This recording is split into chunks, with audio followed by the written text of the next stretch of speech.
네, 안녕하세요. 꿈땅도서관 헌신예배 사회를 맡게 된 여환구 권사입니다. 가을은 독서의 계절이죠. 오늘은 가까이 두고 성경과 함께 읽어도 좋은 책, 예배를 예배되게 북콘서트를 하는 날입니다. 이 자리에 우리가 좋아하고 사랑하는 이 책의 저자분을 모셨습니다. 다들 누군지 아시죠? 네, 주학선 목사님을 뜨거운 박수로 모시겠습니다.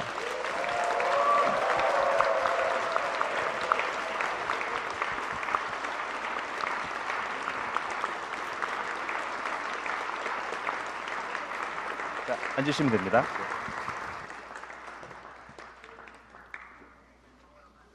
네, 먼저 목사님 성도들에게 인사 말씀 부탁드리겠습니다.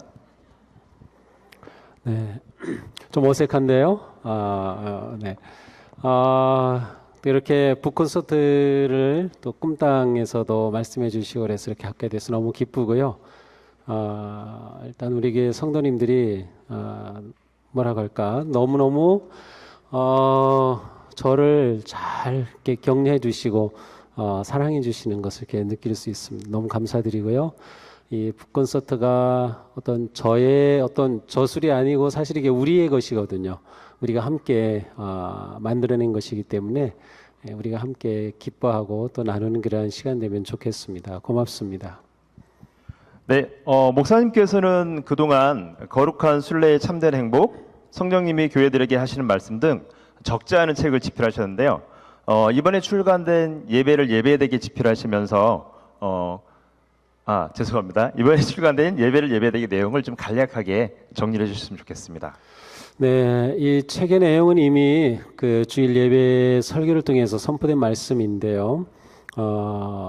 그렇지만 이게 단순한 어떤 설교의 예배에 관한 그러한 역사적인 또 신학적인 내용이 첨가된 일종의 강의식 설교였습니다. 그래서 그 내용을 이 책으로 묶어낸 것인데 여기에는 그 예배에 관해서 우리가 기본적으로 생각하고 알아야 될 그러한 기본적인 내용들이 모두 담겨져 있습니다. 예배의 의미와 또 예배의 가치뿐만 아니라 예배의 순서, 내용, 그리고 일반적인 예배책에서는 아직도 그렇게 다루지 않는 성찬과 세례, 성례전에 관한 내용까지, 그리고 우리가 어떻게 예배자로서 바른 태도와 마음을 가져야 할까 해서 모든 그리스도인들이 기본적으로 예배의 삶을 살기 위해 필요한 내용들을 전부 이 책에 담았고요. 또 실제로 우리가 이 설교를 통해서 들었던 그러한 말씀들입니다. 그래서 이 책이 그냥 말씀으로만 선포되고 끝나기보다는 우리가 다시 한번 되새기면서 거룩한 예배자로 세워지는 그러한 기회가 되면 좋겠다 싶어서 이 책을 출판하게 되었습니다. 네, 책을 쓰시면서 혹시 어려우셨던 점이나 아니면 뭔가 에피소드 같은 게 있으면 하나만 말씀해 주십시오. 글쎄요, 뭐 어려운 점은 첫째로는 책을 출판해야 되겠다는 결심이 첫 번째 제일 힘들었습니다. 왜냐하면 좋은 책들이 너무 많이 나와 있는데 여기에 또 하나의 책을 내는 게 의미가 있을까 하는 생각도 있고, 또 책을 낸다고 한들 얼마나 읽을까 하는 생각도 있고, 실제로 책이 출판되면 많이 판매되면 그만큼 많은 독자들이 있고 읽는다고 하는 것을 느낄 수 있지만 제 책은 인기가 없는 책이기 때문에 거의 팔리질 않고 있습니다. 그래서 책을 내야겠다는 그런 마음을 정하는 것이 제일 힘들었습니다.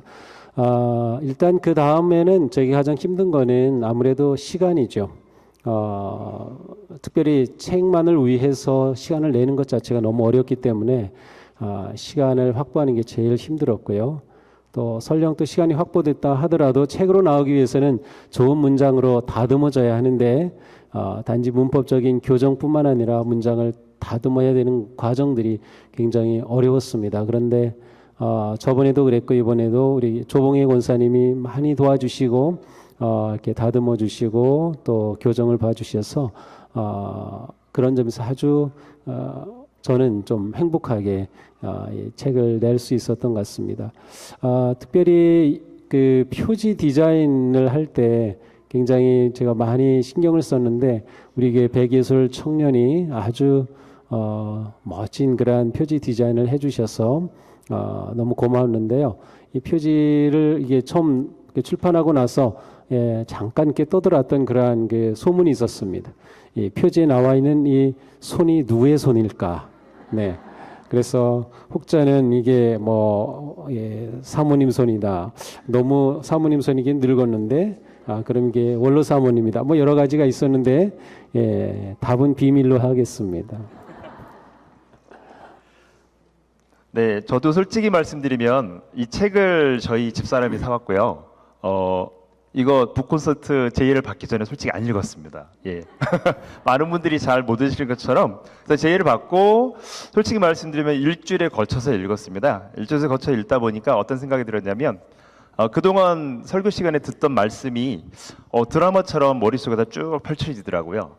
그러면서 떠올려 보는 정말 은혜의 시간이 됐었습니다. 그리고 한 구절이 말씀을 들을 때도 그랬고 지금도 그렇고 되게 마음속에 강하게 남아있는 게 있습니다. 되게 어려운 거죠. 삶이 예배고 예배가 삶입니다. 네, 여러분들도 이렇게 사셨으면 좋을 것 같습니다. 본격적인 두 분의 질문을 받기 전에 원래 제가 질문을 한 가지 하게 돼 있거든요. 근데 저는 책을 읽다가 퀴즈를 하나 해야 되겠다 이렇게 마음을 먹었습니다. 목사님 좀 당황하실 수 있는데 오게티를 한번 찾아보도록 하겠습니다. 오게티. 책을 읽다 보니까 이게 맞나 하는 생각이 잠깐 들었습니다. 제가 퀴즈를 내면 3, 2, 1 외칠 겁니다. 그러면 손을 들고 정답을 말씀해 주시면 되는데요. 이 책의 중간쯤에 정확히 한 중간쯤 되더라고요. 중간쯤에 어떤 여성의 성경에 나오는 여성의 이름이 잘못 들어간 게 딱 하나 있습니다. 예. 자, 생각들 되고 계시죠? 자, 3, 2, 1. 예, 최현민 집사님. 예, 정답입니다. 제가 정답이 안 되면 힌트를 드리려고 여러 가지를 준비했는데 너무 갑작스럽게 정답이 나왔습니다. 자, 선물이 준비되어 있고요. 이따가 끝나고 받아가시면 되겠습니다. 네, 우리 박수로 축하드립니다. 자, 오늘은 두 분의 게스트와 함께하고 있습니다. 여러분들은 우리 동숙교회에 독서 모임이 있는 거 알고 계시죠? 예, 독서 모임에서 한 분을 특별히 모셨습니다. 안녕하세요, 손동필 집사님. 네. 예, 안녕하세요. 꿈땅도서관 학부모 독서 모임 손동필입니다. 저희 독서 모임은 총 5명 이상이 모여서 매달 한 권의 책을 읽고 내용을 나누는 모임입니다. 읽을 책은 대부분 주보 광고에 나오고 있는데요. 특히 저희는 자녀 교육에 관한 책들을 읽고 있습니다. 오늘 말씀 나눌 목사님 책 예배를 예배되기가 나왔을 때 저희도 바로 책을 읽고 나서 의견을 공유했습니다. 그래서 생각지 못했는데 갑자기 이제 북콘서트를 하실 수 있는 또 참여할 수 있는 기회를 주셔서 정말 감사드립니다. 어떻게 보면 가장 먼저 책을 읽고 그 감상을 나누셨는데요. 어떤 부분이 가장 크게 다가오셨는지요? 이 책을 읽고 책 제목에서도 딱 느낄 수 있지만은 먼저 진정한 예배는 어떤 것이며 예배는 어떻게 드리는 것인가에 대해서 아주 쉽게 잘 설명해 준 책이라는 느낌을 받았습니다. 책을 읽는 동안 예배자인 성도가 참된 예배를 드리기 위해서는 예배를 드리는 태도가 아주 중요하다는 느낌을 크게 느꼈습니다. 그리고 먼저 예배는 저희를 향하여 다가오는 하나님의 사랑과 은혜와 초청에서 시작이 되고 저희는 그 부르심에 응답하는 것이라는 말씀에 아주 큰 감사를 느꼈습니다. 그리고 개인적으로 이 책을 읽고 나서 저와 제 가정이 예배를 위해 시간과 삶을 온전히 준비해서 드려야 영과 진리의 예배, 즉 성령님이 이끄시는 성령 충만한 예배, 그리고 예수님 중심의 예배, 진리의 예배를 드리도록 온 마음을 다해야 된다는 것을 배웠습니다. 거기에서 정말 그동안 미처 내가 실천하지 못했던 점에 대해서 조금 마음속으로 뜨끔한 점이 많았고 조금 생각을 고치게 됐습니다. 또 삶이 예배가 되도록 하나님 말씀에 순종함으로써 열매 맺는 참 예배자가 되기로 결심했습니다. 정말 제일 어려운 부분이기도 하고 내 생각, 오늘 목사님께도 드릴 질문에도 나와 있는데 그런 부분들이 참 쉽지 않은 부분인데 같이 얘기를 나눠보고 싶습니다. 오늘 내용 중에 이제 삶의 예배에 대한 질문을 하나 드리겠습니다. 목사님 책 중에 우리가 개인의 삶에서 예배자로 살아가기 위해서는 개인적인 차원의 연습이 필요하다고 말씀해 주셨습니다. 우리 삶을 하나님께 드리는 예배자로 살아감에 있어서 우리는 우리가 만나는 모든 사람들을 예수님인 것처럼 대하고 사랑하고 섬기며 살아야 합니다. 또한 일상의 삶에서 우린 정말 바쁘고 정말 쉽게 말하면 정신없는 하루에 한 수백 번씩 세상에 왔다 갔다 하는 세상을 살고 있는데 하나님의 지위에 따라서 그리스도의 온전하심의 경지에까지 자라고 싶습니다. 근데 그게 정말 쉽지가 않은데요. 세상 풍조와 하나님의 교훈을 분별하여 세상의 유행과 속임수에 흔들리지 않고 진정한 예배의 삶으로 나가고 싶습니다. 목사님이 말씀하신 것처럼. 그런데 이와 같은 예배의 삶을 위해서 그리스도의 충만하신 지혜의 경지까지 자라기 위해서는 어떤 습관을 가지면 좋을까요? 되게 어려운 질문입니다. 네. 과연 저희가 어떤 습관을 가지면 가장 충만한 삶을 살 수 있을까요? 예, 답변 부탁드리겠습니다.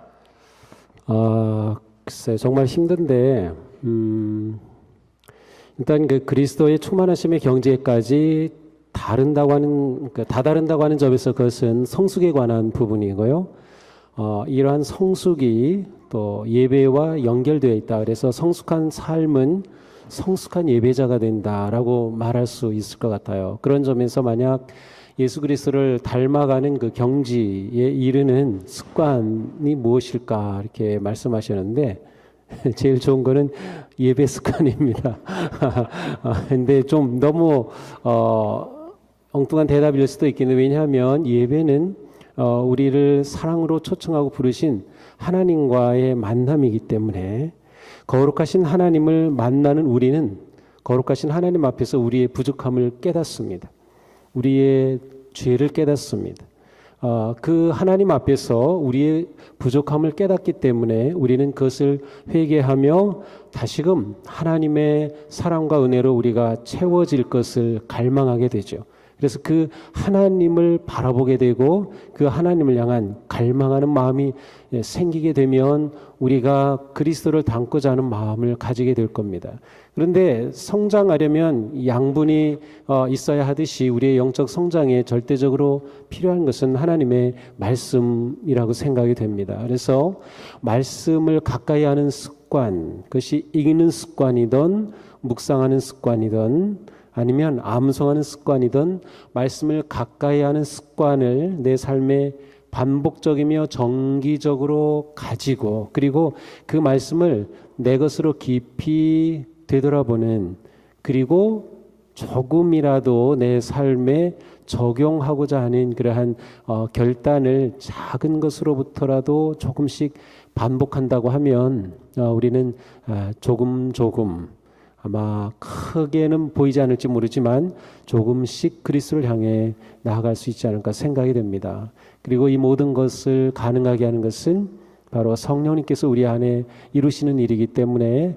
예배자로 서는 것 자체가 우리가 그리스도 앞에 서가는 아주 중요한 습관이 되지 않을까 생각합니다. 네. 네, 말씀에 적셔지는 예배에 참가하는 저희가 되어야 되겠습니다. 다음으로 동숙교회 희망인 청년부의 김희정 청년입니다. 자기소개 부탁드리겠습니다. 안녕하세요. 저는 새내기는 아니지만 아직 파릇파릇한 21살 국어국문학과 김희정입니다. 저는 현재 4부 예배에서 미디어 팀으로 사역을 하고 있습니다. 네, 책을 읽고 난 소감을 얘기해 주시면 좋을 것 같습니다. 네. 앞서 말씀드린 것처럼 저는 전공이 국어국문학이라 일주일에도 몇 편의 논문이나 책을 읽어야 합니다. 그래서 읽어야 될 책이 많으니까 목사님 신간이 나왔을 때도 계속 미루게 되더라고요. 그러다가 북 콘서트가 있다는 소식을 듣고 통학길에 책을 읽기로 결심했습니다. 다들 오전 7시, 8시에 지하철 어떤지 아시죠? 그 지옥철 속에서 지옥철 속에서 피곤한 몸으로 책을 읽는데 정말 깜짝 놀랐습니다. 네, 감사합니다. 재미있는 내용이 간결한 문장으로 쉽게 쓰여 있어서 너무 잘 읽히는 거예요. 그 피곤한 와중에도. 혹시 아직 안 읽으신 분이 계시다면 이 책을 강력히 추천하면서 제가 느낀 점을 말씀드리도록 하겠습니다. 예배를 예배되게, 이 책에서 이야기하는 예배의 목적은 무엇일까요? 예배의 중심이 온전히 하나님을 향했을 때 우리는 그 예배가 참되다고 말할 수 있습니다. 참된 예배를 위해서는 하나님께 초점을 맞춰 온 마음을 다해야 합니다. 그렇다면 참된 예배를 드리기 위해서는 어떤 태도를 가져야 할까요? 네, 가장 기본적으로 갖춰야 할 태도는 믿음이라고 생각했습니다. 하나님에 대한 믿음 없이는 하나님께 손을 뻗을 수 없으며 제가 받은 은혜에 대해 감사할 수도 없습니다. 그리고 다음은 하나님에 대한 사랑입니다. 하나님을 사랑함으로써 우리는 그 모습을 닮으려고 노력할 것이고 이는 내 이웃을 사랑하라는 말씀의 첫 번째 실천이 될 것입니다. 하나님의 사랑과 하나님에 대한 사랑 안에서 세워진 예배는 주변 이웃을 새로운 예배자의 길로 인도하여 하나님을 기쁘시게 하는 역할을 할 수 있습니다. 그러나 하나님을 믿고 사랑하면서도 신앙생활에서 중요한 것을 놓치고 있을 수 있습니다. 우리는 하나님 안에서 은혜를 경험할 것을 기대하지만 이미 경험한 하나님의 영광에 감사하는 자세가 우선되어야 합니다. 예배를 통해 얼마나 크고 많은 것을 받을 수 있는지가 아니라 어떻게 보다 크고 귀한 마음을 하나님께 드릴 수 있을지에 대해 고민하는 예배자가 되어야 한다고 생각했습니다. 하나님께 재물과 시간을 드리는 것 또한 같은 맥락에서 이해할 수 있습니다. 제가 20살이 되어서 대학교에 들어가고 청년부 예배를 드리면서 어려웠던 것이 몇 가지 있습니다. 첫 번째는 11조입니다. 제가 아르바이트를 하고 있는데 부모님이 주신 용돈이 아니라 제가 직접 번 돈으로 11조를 내려니 이 생각보다 제 생활비에서 차지하는 비중이 굉장히 큰 거예요. 그래서 지금도 꾸준히 11조를 드리고 있지만 온전히 기쁜 마음으로 드리고 있는가에 대한 질문에 대해서는 아직 확실하게 대답하기 어려운 것 같습니다. 그리고 두 번째로 힘들었던 점은 주일입니다. 저는 수많은 주일을 영아부부터 지금 청년부까지 동수교회에서 보냈기 때문에 주일에 교회를 가지 않으면 마음이 불편해집니다. 하지만 지금까지 정해진 일과를 보내면서 주일은 무조건 휴일이었던 고등학생 때까지와는 다르게 사회에서는 주일이 그렇게 특별한 날이 아니더라고요. 이제 조별 발표를 준비하거나 학과 및 동아리 모임들이 주일에 이루어질 뿐더러 저희 학교는 시험도 주일에 치러지는 경우가 있어요. 그렇게 하나님께만 드리던 제 주일이 다른 데에 쓰이기 시작했습니다. 하지만 앞서 말한 재물과 시간 모두 사실 원래 제 것이 아니라 하나님이 제게 주신 것임을 알고 있습니다. 이 사실을 하나님께 고백하며 하나님이 삶의 주인이심을 인정하고 감사하기 위해 그중 일부를 드리는 것이 참된 예배자가 가져야 할 자세라고 생각했습니다. 하나님은 예배하는 자를 찾는다고 하셨습니다. 앞으로 계속해서 하나님께 기도하고 구하며 제 온전한 마음을 드릴 수 있는 예배자가 되고자 할 때 하나님이 제게 오실 것을 믿습니다. 네, 그리고 제가 책을 읽다가 궁금한 점이 하나 있었는데요. 이게 항상 평소에도 많이 고민하시는 부분일 것 같은데 책을 읽어보시면 하나님 사랑과 이웃 사랑은 나눌 수 없고 이웃과 화목하라는 주님의 요구에 순종해야 한다고 나와 있더라고요. 그리고 또한 참된 예배자의 삶은 정의로워야 한다고 나와 있습니다. 그런데 화목한 관계와 정의가 대립될 때 예를 들어 때로는 정의를 지키기 위해서 인간관계가 어긋날 수도 있다고 생각하고 또는 그 반대의 경우도 가능하다고 생각합니다. 이땐 어떤 가치가 우선되는 게 좋을까요? 사랑과 정의의 충돌. 되게 어려운 질문입니다. 네, 과연 이때 어디에 우선순위를 둬야 될까요? 네, 목사님의 답변 부탁드리겠습니다. 그렇게 날카로운 질문을 하면 내가 당황할 수밖에 없는데, 국문과 학생이라 그랬죠? 네. 사실 내가 제일 하고 싶었던 것 중에 하나가 국문과와 역사 둘 중에 하나가 굉장히 하고 싶었던 것 중에 하나예요. 신학을 안 했다면. 사랑과 정의는 우리가 생각하기에는 상황에 따라서 정말 그러한 갈등이 생길 수가 있기도 하죠. 그런데 그리스도인의 삶으로서의 사랑과 정의는 사실은 그 충돌의 개념보다는 서로 온전하게 만들어주는 개념이라고 생각이 돼요. 제가 그 삶의 예배를 그 오케스트라에 비교를 했어요. 근데 그 오케스트라에서 정의는 악보에 따라 음을 정확하게 내는 것이 정의예요. 틀리면 안 되죠. 박자 맞춰야 되고. 그런데 오케스트라에서 사랑은 그 정의가 모여서 아름다운 조화를 이루어 음악을 만들어내는 거예요. 정의만 가지고서는 좋은 오케스트라가 될 수 없을 거예요. 그러나 아무리 좋은 오케스트라를 만들고 싶어도 정확한 음을 내지 않고서는 불가능한 거죠. 저는 사랑과 정의를 그러한 관계로 생각해 봤어요. 그래서 우리가 말씀에 따라서 살아가는 것이 바른 정의의 삶이고, 또 말씀처럼 사랑하는 삶이 우리의 사명인데, 정의와 사랑에서 만약 정의로운 삶에서 사랑이 빠진다고 하면 우리의 삶은 율법주의가 되고 말 거예요. 만약 사랑의 삶에서 정의가 빠진다면 그것은 그 방향이 없는 그러한 거짓된 낭만에 빠지고 말 거예요. 따라서 정의와 사랑이 충돌한다고 하는 개념보다는 이것이 서로를 온전하게 해준다는 생각으로 임한다면, 바르게 하려고 보다 보니까 관계가 멀어질 수 있다.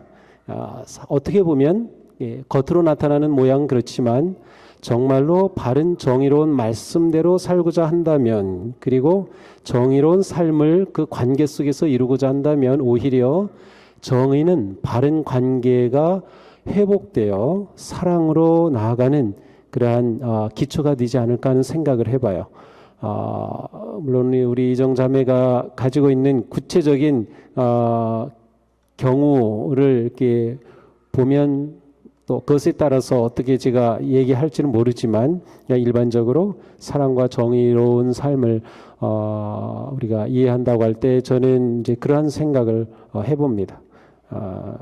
따라서 우리의 삶은 정의로운 하나님의 말씀이 우리의 사랑의 삶으로 아름답게 열매 맺는 그러한 삶.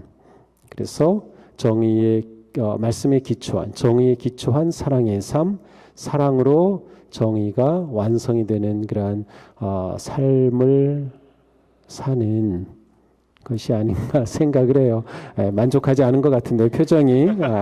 네. 자, 어려운 질문에 아주 어렵게 답변을 해주셨습니다. 네. 지금까지 두 분, 선동필 지사님과 김희정 청년이 함께했습니다.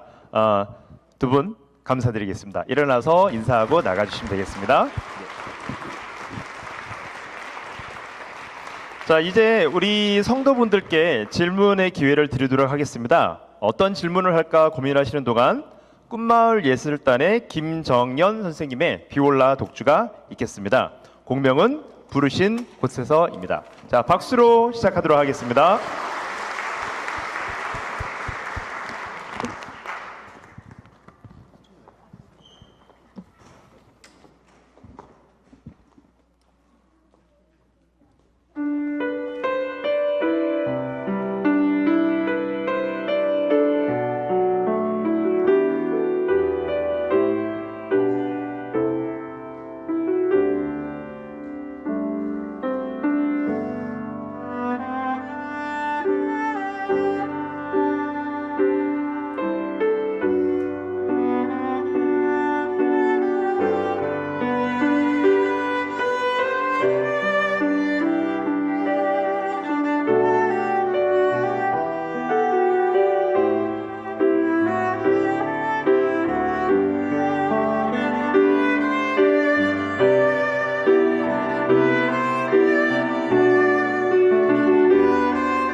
직장이든 학교든 가정이든 부르신 곳에서 예배하는 우리 모두가 되면 좋겠습니다. 김정현 선생님 다시 한번 감사드리겠습니다. 박수 부탁드립니다.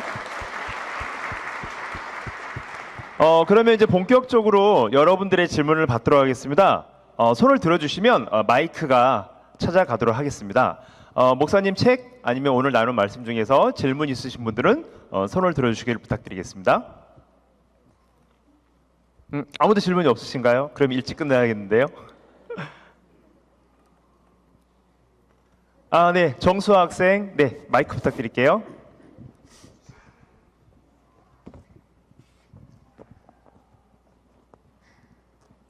안녕하세요. 저는 드림센즈의 정수아입니다.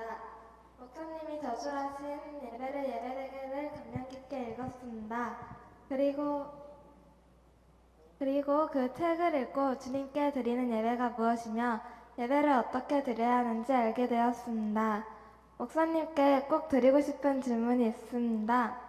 137쪽에 있는 주일에 하나님을 예배하는 것은 한 주간 동안 우리가 살아온 삶을 하나님께 드리는 것입니다. 라는 문장이 인상 깊었습니다.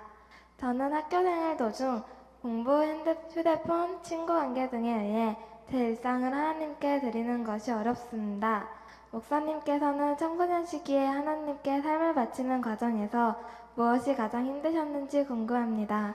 그리고 저를 포함한 많은 청소년들이 수많은 유혹들을 어떻게 헤쳐나가야 할지 도와주셨으면 감사하겠습니다. 네, 답변 부탁드리겠습니다. 네, 우리 수학생의 이렇게 질문을 들으면서 너무 기뻤어요. 예, 책을 또 잘 읽었다고 하니까 우리 청소년도 책을 읽었네. 너무 기뻤고요. 너무도 큰 질문인데 내가 답을 주면 아마 이 자리에 있을 것 같지 않아요. 벌써 여기저기 달리면서 강연을 했을 것 같은데 일단 목사님이 청소년 시절에 살던 그 당시와 지금은 전혀 달라요. 예를 들면 그때는 핸드폰도 없었고요. 인터넷도 없었고 게임도 없었고 당연히 친구는 있었어요. 그러니까 지금 우리 수학생이 겪는 그러한 유혹과 또 많은 그러한 그 주변의 일들 속에서 하나님을 예배하는 삶을 살려고 할 때 부딪히는 그런 유혹이나 어려움은 사실 목사님은 그렇게 심한 어려움은 겪지 않은 셈이에요. 너무 불쌍해 보이네. 그러고 보니까.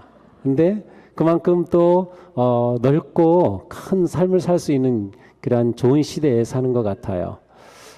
그래서 아마도 수아자매가 수학생이 경험하고 있는 그러한 어려움은 없었지만 목사님 청소년 시기에 그냥 지금 떠오르는 건데 제일 어려웠던 거는 하고 싶은 거를 사실은 마음대로 못했어요. 이것도 해보고 싶고 저것도 해보고 싶은데 그러지 못한 거. 예를 들면 악기도 배우고 싶고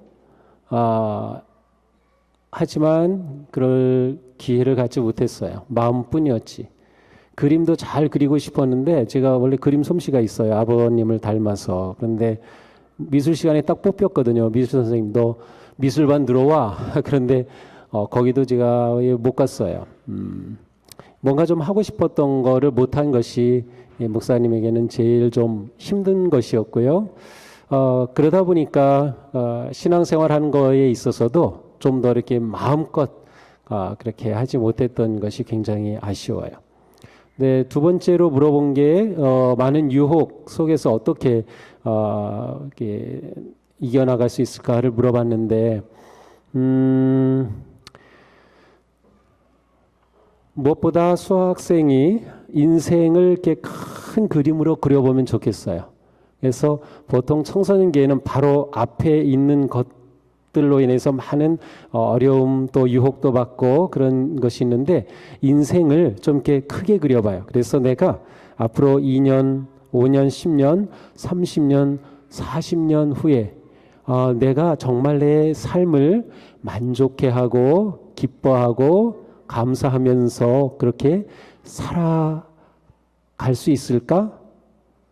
그러한 존재가 되려면 내가 지금 어떻게 해야 할까를 좀 생각해 보면 다가오는 유혹들에 대해서 어느 정도, 왜냐하면 내가 다가오는 유혹에 따라서 그냥 그것에 따라가게 되면 이 청소년기에 조금 보화처럼 소중한 이 시간이 그냥 흘러가고 말거든요. 그런데 인생을 좀 이렇게 멀리 조금만, 아주 뭐 멀리는 아니라 하더라도 한 20대, 30대만이라도 이렇게 생각해 보면 지금 내게 주어진 이 시간이 얼마나 소중한가 하는 것을 생각하면 유혹에 대해서도 내가 이것에 그냥 넘어가면 앞으로 내가 20대, 30대 인생은 훨씬 이렇게 뭐라고 할까요?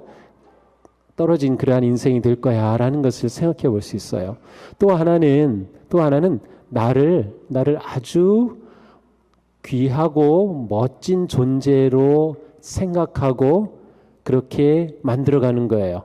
왜냐하면 하나님이 우리를 너무도 복되고 소중한 존재로 만드셨는데 유혹에 넘어간다고 하는 것은 내 가치를 그것과 교환한다는 뜻이에요. 내 가치를 아주 귀하고 멋지게 만들면 어떠한 유혹에 대해서 내가 이것에는 넘어가지 않아. 내가 얼마나 소중한 존재인데, 내가 얼마나 멋진 존재인데, 하나님의 사랑받고 부모님의 사랑받는 얼마나 멋진 존재인데 라는 자기의 가치, 자기 존재에 대한 소중한 그런 마음을 가지면 그것에 대해서 좀 이겨나갈 수 있는 힘이 생기지 않을까 싶어요. 그런데 이 모든 과정에서 유혹에 우리는 넘어갈 수밖에 없어요. 근데 그때 가장 중요한 거는 우리 수아 학생을 향한 하나님의 사랑은 언제나 변함이 없다는 거, 그리고 수아 학생을 향한 부모님의 사랑도 언제나 변함이 없다는 것을 기억하는 거예요. 언제든지. 그러면 어떤 상황에서 다시 일어날 수 있어요. 그리고 이것은 사실이에요. 목사님 경험으로 볼 때도 그렇고 실제로 다른 분들을 볼 때. 그래서 수아는 나는 정말 멋진 존재야. 나는 정말 귀한 존재야. 이 세상에서 아주 특별한 존재야. 라는 자기를 이렇게 소중하게 여기면 나의 이러한 모습을 무너뜨릴 수 있는 그러한 유혹으로부터 조금 더 이겨나갈 수 있는 그러한 마음, 또 때로는 넘어졌다 하더라도 다시금 일어날 수 있는 그러한 힘을 얻지 않을까 싶어요.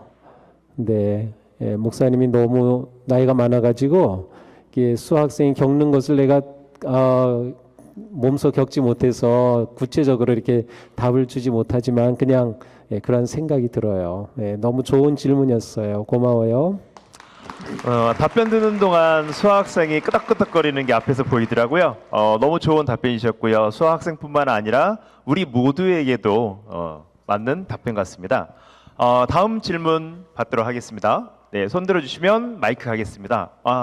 네, 이경구 권사님 마이크 전해주십시오. 네.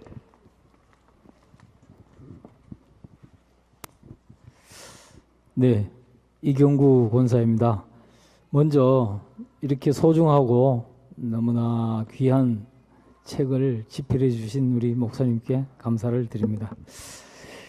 제 질문은요, 우리가 구약 시대에 보면 이스라엘의 제사는 성소와 지성소로 나눠져 있었는데 그 성소에서 동물을 대속 제물로 번제의 제물로 바치며 예배를 드렸는데 마태복음 27장 51절과 52절에 보면 예수님이 십자가에 달리셔서 숨을 다하고 다 이루었다 하시고 숨을 다 하셨을 때 지성소에 있던 그 휘장이 위로부터 둘로 나누어지며 찢어졌다고 되어 있습니다. 이 휘장이 의미와 또 이 휘장이 찢어지면서 과연 예수님 시대의 새로운 예배는 어떻게 전개되었는지 거기에 대해서 구체적으로 설명을 부탁드리겠습니다. 네, 구약 시대로 넘어가야 되는데요. 네, 구약 시대 그 성전의 구조가 맨 중심에 지성소가 있고 성소가 있고 그다음에 뭐 제사장이 뜰이 있고 이와 같은 구조로 되어 있다면 그 휘장의 의미가 뭔지 그리고 예수님께서 오심으로 휘장이 찢어졌다. 예수님이 십자가에 달려 돌아가실 때 그 찢어졌다고 하는 것의 의미가 무엇인지를 이렇게 물으셨는데요. 구약 시대에 하나님에 대한 이해에 있어서 가장 기본적인 것은 하나님은 거룩하신 분이다라는 것과 우리 인간은 거룩하신 하나님과는 완전히 다른 그러한 존재라고 하는 것이죠. 그래서 거룩함은 우리 죄에 빠진 인간과 함께 할 수가 없어요. 구분될 수밖에 없죠. 그래서 왜 휘장이 있다고 하는 것은 하나님은 구별된 분이시다. 왜냐하면 그 성소, 지성소에는 하나님이 임재하고 계신 하나님의 방인데 그 하나님의 방은 우리 인간이 죄인인 인간이 함부로 접근할 수 없다는 거예요. 하나님이 허락하셔야만 들어갈 수 있는 거죠. 그러니까 그 자리에는 아무도 못 들어가고 오직 1년에 단 한 번 대제사장만이 들어갈 수 있는 곳이었어요. 아주 위험한 곳이죠. 들어가면 죽는 자리이기도 하죠. 휘장은 하나님과 우리 사이에 막힌 담이었어요. 그것은 하나님은 온전하고 거룩하시지만 우리 인간은 죄인이라고 하는 것을 나타내는 것이죠. 그런데 예수님이 이 땅에 오신 것은 그 거룩하신 하나님께서 그 속된 인간의 몸을 입고 오셨다는 거예요. 그 자체가 하나님이 친히 우리 인간 세계로 다가오셨다는 것이죠. 왜냐하면 우리를 사랑하시고 우리를 구속하시기 위해 다가오신 거죠. 그러니까 예수님의 죽으심으로 휘장이 찢어졌다고 하는 것은 예수 그리스도께서 우리를 위해 하나님과 우리 사이에 다리를 놓아주신 중보자가 되심으로 더 이상 휘장이 필요 없게 된 거죠. 우리는 예수님을 통하여 하나님께로 나아갈 수 있고 하나님은 그리스도를 통하여 우리에게 가까이 다가오신 분이죠. 예배는 바로 예수 그리스도께서 우리를 위해 열어주신 이 성소의 휘장이 찢어진 그래서 예수 그리스도를 통하여 하나님께로 나아가는 그러한 영광스러운 하나님께 드리는 우리의 마음과 찬양과 고백이 바로 예배가 되는 거죠. 따라서 우리는 여기에 휘장이 없어요. 동방종교에는 휘장과 같은 막이 있습니다. 그래서 성찬식은 그 안에서 어떻게 하는지 보이지 않아요. 딱 막고 그 안에서 사제들끼리만 해요. 그러한 구약의 제사의 개념이 동방종교에는 남아있죠. 그러나 우리 기독교에서는 그와 같이 하잖아요. 열려 있어요. 예배당에 들어올 때도 곧장 십자가로 하나님께 우리는 나아갈 수 있는 열린 그러한 길을 가는 것이죠. 따라서 구약의 휘장은 하나님과 인간 사이의 질적인 차이죠.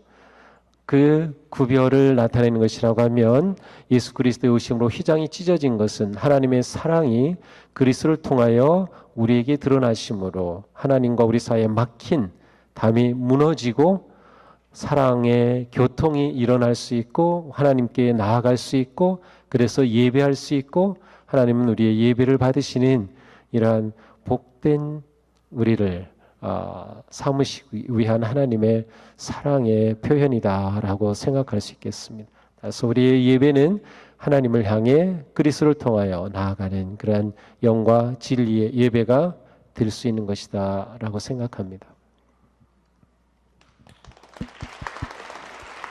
좋은 답변 감사합니다. 마지막으로 한 분만 질문을 더 받도록 하겠습니다. 네. 네, 저쪽에 장유진 집사님, 네, 마이크 전해 주세요.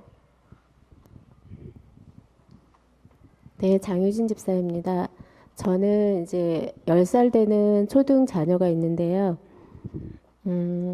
저도 당연히 게임이나 뭐 미디어 이런 거를 경험하지 않은 그런 유혹이랑 싸우지 않은 세대였기 때문에 지금 친구들 관계도 핸드폰으로 하고 있는 그 우리 아이를 보면서 아, 이게 어느 정도가 적절한 통제고 어느 정도가 허용을 해야 될 범위인지에 대해서 항상 고민을 하게 되고 어쩔 때는 허용이 되고 어쩔 때는 금지하고 이러니까 사실 일관성도 없고 예, 그러니까 이게 성인이 될 때까지 계속 신앙과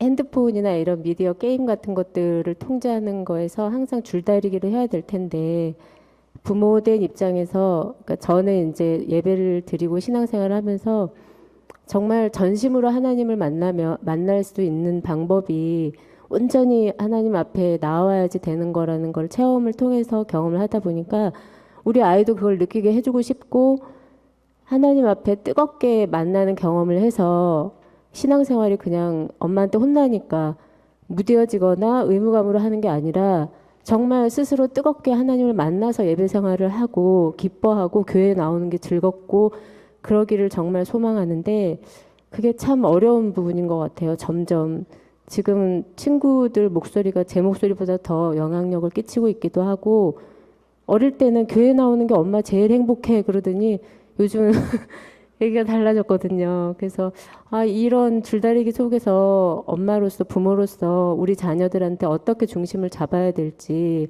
미디어랑 이런 걸 어떤 식으로 지혜롭게 통제할 수 있는지 그런 것들에 대해서 그래서 하나님 앞에 참 예배를 드리는 아이로 다음 세대를 예배할 수 있는 지혜로운 부모가 되고 싶습니다. 알려주세요.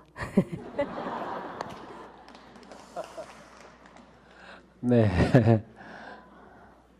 제가 답을 뭐 제시할 수 있다면 난리가 났겠죠. 뭐 온 세상이.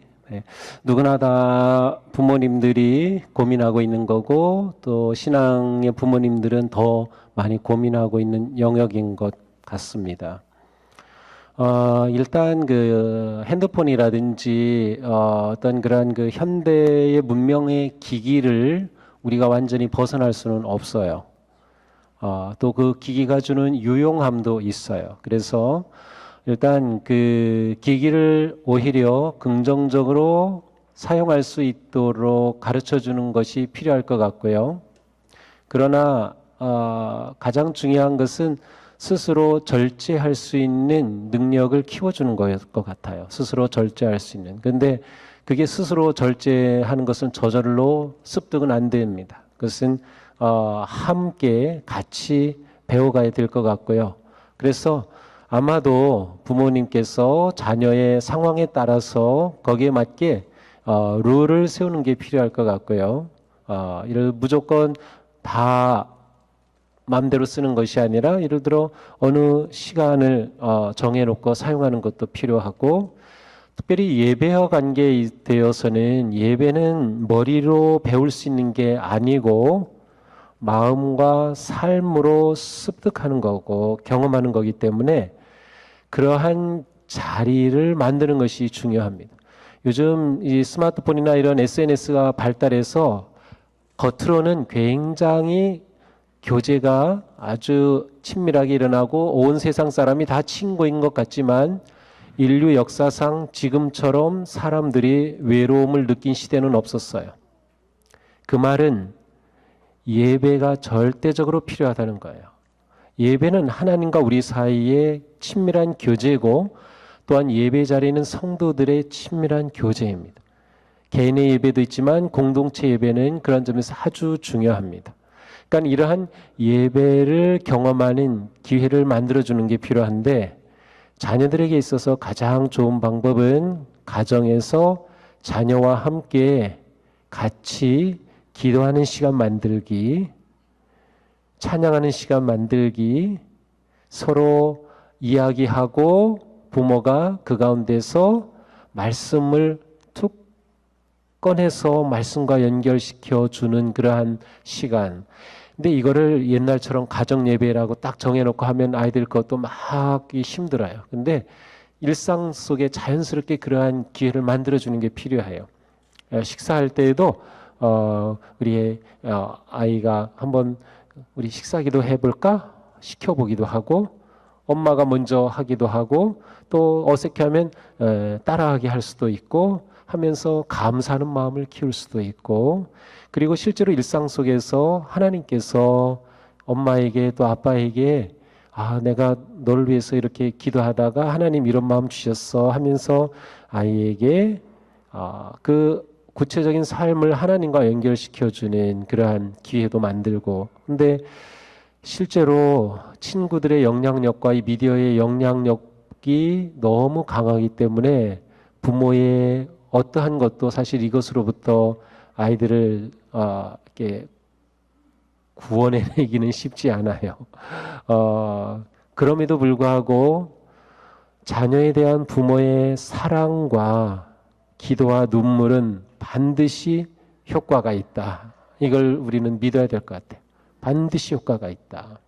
그래서 정말로 어떠한 경우에라도 하나님께서는 우리의 그 간절함에 응답하셔요. 그런데 우리는 부모로서 자녀들을 위해 구체적인 어떠한 그러니까 자녀들이 제일 싫어하는 게 엄마는 잔소리하는 걸 제일 싫어해요. 엄마 잔소리. 아빠는 대개 직장에 갔다 오기 때문에 무관심, 나에 대해 관심 없는 거. 그게 아이들이 기본적으로 느끼는 건데 그렇지 않게 해주는 게 중요해요. 엄마는 나한테 잔소리꾼이 아니고 나를 그냥 사랑해주고 내 인생의 좋은 친구고 격려자다. 아빠가 나를 정말 사랑해 주는구나. 그래서 아이들에게 이러한 그 관계를 세우면서 그 마음에 빈 틈을 타고 들어가서 거기에 성령님께서 일하시도록 어떤 그 영적인 기회, 시간을 만들려고 하는 그러한 지혜와 노력이 필요하지 않을까. 근데 지금 던지신 질문은 누구나 다 가지고 있으면서도 계속 고민하고 있는 질문이기도 합니다. 그래서 이게 답이다 이렇게 하면 좋겠다 막 그런 것을 제가 제시하는 것도 좀 힘들고요. 또 제 자녀들은 또 지금 세대보다 또 다른 그러한 세대였기 때문에 아무래도 현장감은 좀 제가 떨어지는 것 같아요. 그렇지만 저에게 그런 생각이 들어요. 엄마의 그 마음 결코 포기하지 마시고 분명히 자녀를 향한 그 마음에 하나님이 지혜를 주셔서 그런 기회를 만들어가고 아까 여기 그 독서 그 모임이 있잖아요. 자녀를 위한 자녀 교육 그런 책들을 읽는다고 했는데 굉장히 도움이 돼요. 결코 나 혼자서 풀 수 있는 게 아니기 때문에 함께 그러한 모임 가지면서 부모들끼리 함께 고민하고 기도하면서 서로가 주는 그러한 좋은 지혜를 함께 나누는 그러한 관계가 필요하지 않을까 생각이 됩니다.